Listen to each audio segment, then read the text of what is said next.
Good evening, friends. One quiet hour over tea at Clarence's house, and suddenly the entire royal picture shifted. After 19 months of silence, Harry finally sat across from his father. The meeting was short, but symbolic. For the first time in years the words were not who's to blame, but what comes next.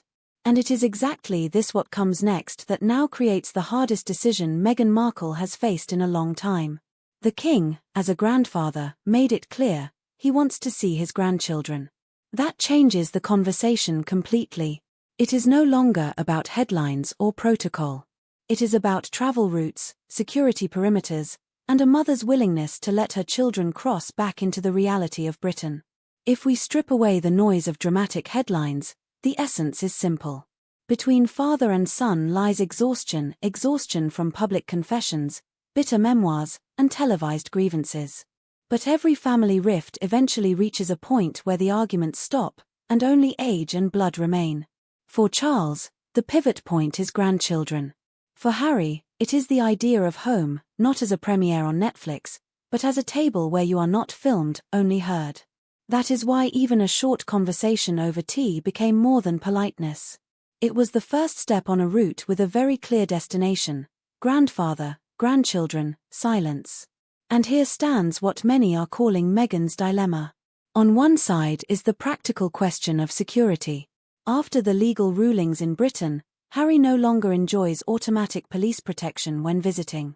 He himself has said he cannot imagine a world where he brings his wife and children back without ironclad security. That is not a whim. For a family with their profile, risk is not an abstract word. On the other side is the human truth. A grandfather wants to see his grandchildren, and the children have a right to know their grandfather. Between those two lines stands one person who must say yes or no. That person is Meghan. On paper, the compromise looks elegant, an invitation to a royal residence. A secure perimeter, cameras excluded, the machinery of protocol keeping the family safe. Children protected, the king satisfied, the father included. Almost a perfect solution. But real life is not paper. Is Meghan ready to step back onto the island even for a few days, knowing the climate around her and how every movement of her face will be scrutinized?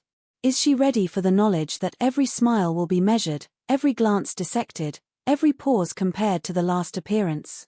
And is Harry ready, for the sake of his children, to convince her that this visit is not about monarchy, but about the human bridge between a grandfather and his grandchildren? Let's examine the possible moves without illusions. Option 1. Meghan travels with the children. This is the cleanest move in terms of optics and family healing. Inside a residence, shielded from cameras, with boundaries pre-agreed, the result is undeniable. The king sees his grandchildren, the children have their memory, and the world receives nothing. The price is Meghan's own resilience. She would have to withstand the pressure of tabloids, the gossip machine, the endless comparisons. Yet the reward would be enormous, a private pause that needs no justification beyond one sentence: it was a family visit. Period. Option 2.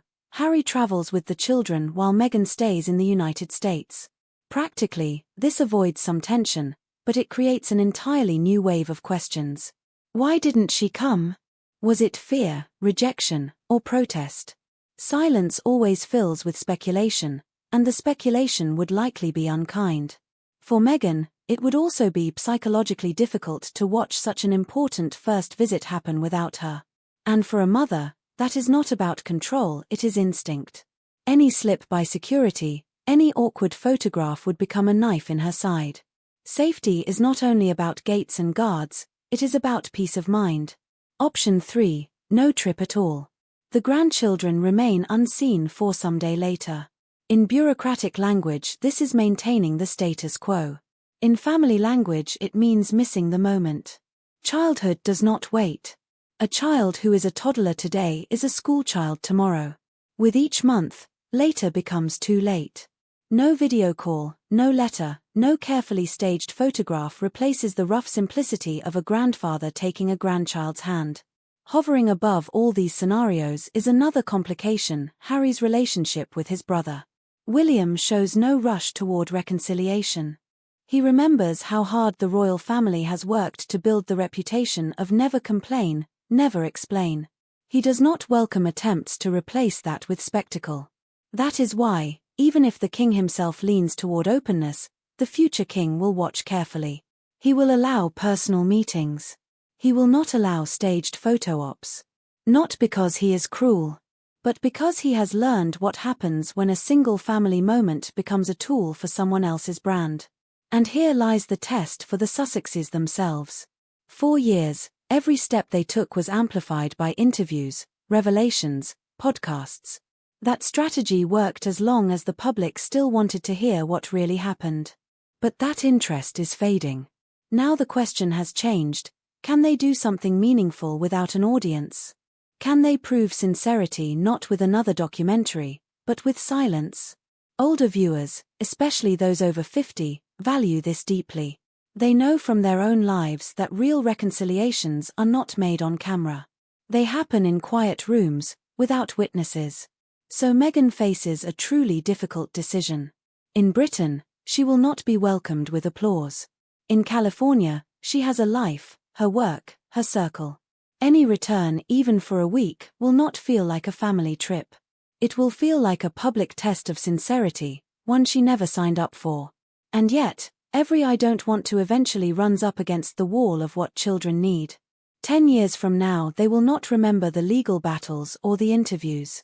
They will remember whether they had photographs with their grandfather, whether they remember his voice, whether he was part of their childhood. No PR strategy can replace that. Paradoxically, the best media move for Meghan right now is the least media-friendly: to agree to a closed trip without a single photograph. No explanations, no rebuttals, no leaks to friends of the family. Arrive quietly, spend a few days, leave quietly. Let the world imagine what it wants. Because when the core of the story is simply a living grandfather and laughing children, rumors cannot harm it. They run out of fuel. In this, security becomes not just protection but also the perfect excuse. A royal residence provides the shield, but also the argument for silence. No cameras, not because we are hiding, but because that is the only way it works. If this discipline is observed even once, trust can begin to grow again. Not trust in the institution, not in the brand, but in the people.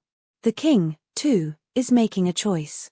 He could have turned away, closed the door, and said, after all that has happened, never again. Instead he chose differently.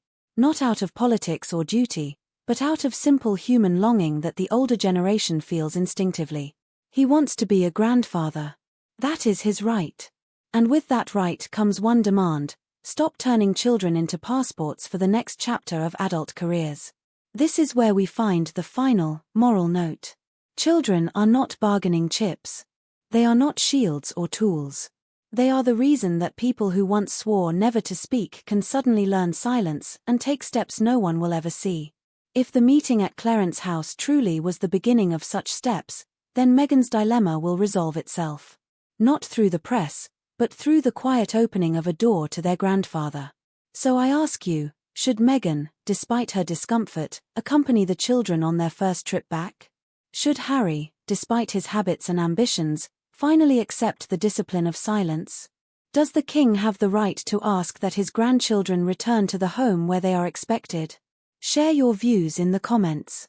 Your stories and your experience always make these conversations richer. And if you value calm, careful analysis without noise, please support this channel with a like and a subscription. Much lies ahead, but the most important truth has already been spoken. In this story, at last, it is not titles that matter, but family.